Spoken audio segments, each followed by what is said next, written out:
they're at it again. An all-white town in South Africa.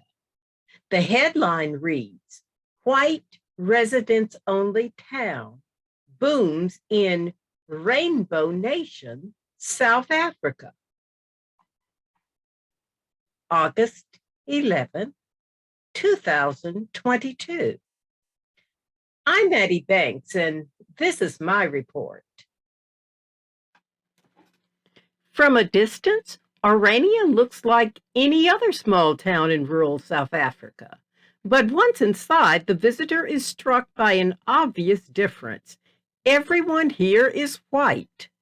And in a country where menial work in wealthy areas is typically done by Black employees, white people here mop supermarket floors, use leaf blowers, and harvest the nuts on pecan farms. Orania residents are 100% white in a country that has declared an end to racial segregation. The history of this incongruity dates back to 1991 when apartheid was in its death throes. Then, white Afrikaners, descendants of 17th century Dutch colonizers, bought up 1,900 acres of land on the banks of the Orange River in the sparsely populated Karoo region. Using an autonomous status under the post-apartheid constitution, they created a privately owned town which has so far admitted only white inhabitants. Today, Orania's population has surged almost tenfold, reaching around 2,500, and the economy is booming. Old Cape Dutch-style houses hobnob with modern townhouses, separated by low or no walls, but well-kept gardens. Children ride bicycles and adults jog freely on the clean streets. Small orange, white, and blue flags, the South African colors under apartheid, flutter in the afternoon wind as construction sites. Not racist.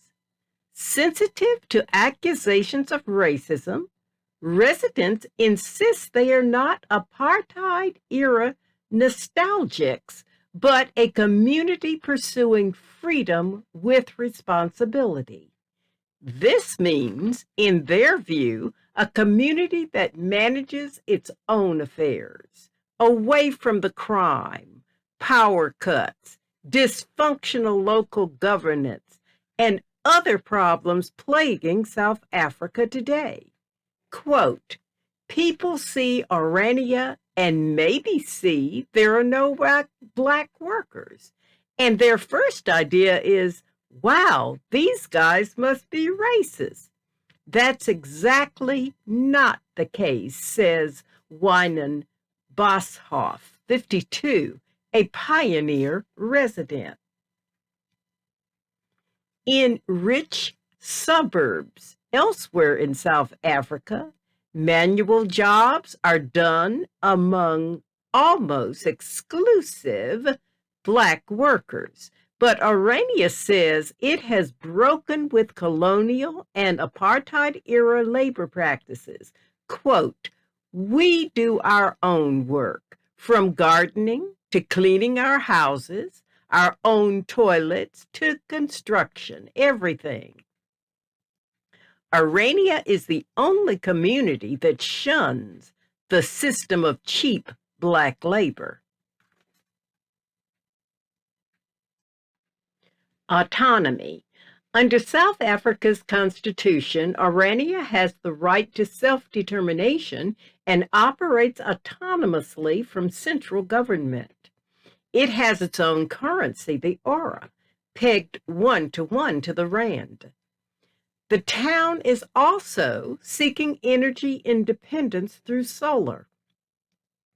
In a country largely powered by coal and deep into an energy crisis, prospective residents are vetted and must have no criminal record. It's like going into a marriage, said Stridham, a 28-year-old citizen. Would-be residents must share the values and subscribe to the town's goals, he said, insisting Orania was not racist or a desperate grasp back to apartheid. Boshoff said there was nothing stopping any non-white Afrikaner from applying, only no one ever did.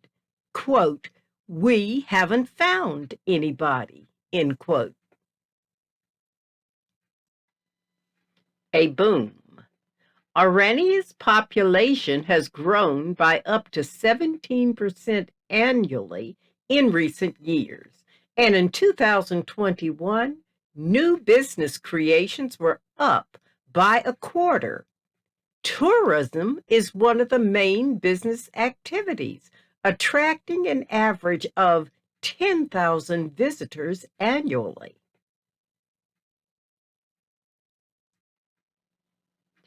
In July 2022, two tribal leaders visited Orania on diplomatic missions. Representatives from the Xhosa people and Tswana people met with Orania's leadership. The purpose of the visits were to, quote, learn more about self-determination. Suddenly, other communities are saying, how can we learn from you? Boshoff said.